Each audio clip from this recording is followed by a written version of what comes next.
Beta fish അഥവാ fighter fish എങ്ങനെ breed ചെയ്യുന്നതെന്ന് നോക്കാം. അതോടൊപ്പം തന്നെ ഈ അക്കൗണ്ട് ഫോളോ ചെയ്യുന്നതിൽ ഒരു വ്യക്തിക്ക് ഹാഫ് മൂൺ ഫുൾ റെഡിൻ്റെ ഒരു പെയർ ഫ്രീ ആയിട്ട് ലഭിക്കുന്നതായിരിക്കും. ഫിഷിൻ്റെ ബ്രീഡിങ് എങ്ങനെയാണെന്ന് നോക്കാം. അതിൽ തന്നെ placard, crown fish, half moon എന്നെല്ലാം പറഞ്ഞ് പല വെറൈറ്റീസ് വരുന്നുണ്ട്. അപ്പോൾ സെയിം വെറൈറ്റീസിൻ്റെ തന്നെ മെയിലും ഫീമെയിലും സെലക്ട് ചെയ്യാനായിട്ട് പ്രത്യേകം ശ്രദ്ധിക്കുക.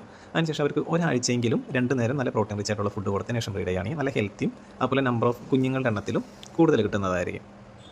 അത്തരത്തിലിട്ടതിന് ശേഷം ഒരു ദിവസം അല്ലെങ്കിൽ ഒരു മണിക്കൂറെങ്കിലും മെയിലും ഫീമെയിലും കാണുന്ന രീതിയിൽ വെച്ചതിന് ശേഷം ആദ്യം നമ്മൾ ബ്രീഡ് ചെയ്യാൻ ഉദ്ദേശിക്കുന്ന ടാങ്കിൽ ഏകദേശം അതിൽ ഒരു 6 ഇഞ്ച് വെള്ളമാണ് മാക്സിമം ആവശ്യം വരുന്നത് ബ്രീഡിങ്ങിന് വേണ്ടിയിട്ട്.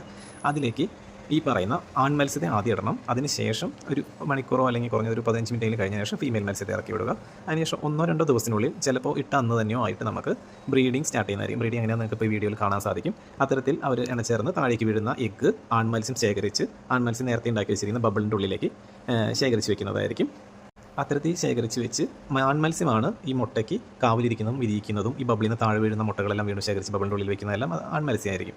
അതുകൊണ്ട് തന്നെ മുട്ടയിട്ടതിന് ശേഷം നമുക്ക് പെൺമത്സ്യത്തിനെ അതിൽ നിന്ന് എടുത്ത് മാറ്റാവുന്നതാണ്. തുടർന്ന് 2 ദിവസത്തിനുള്ളിൽ തന്നെ കുഞ്ഞുങ്ങൾ വിരിഞ്ഞു തുടങ്ങും.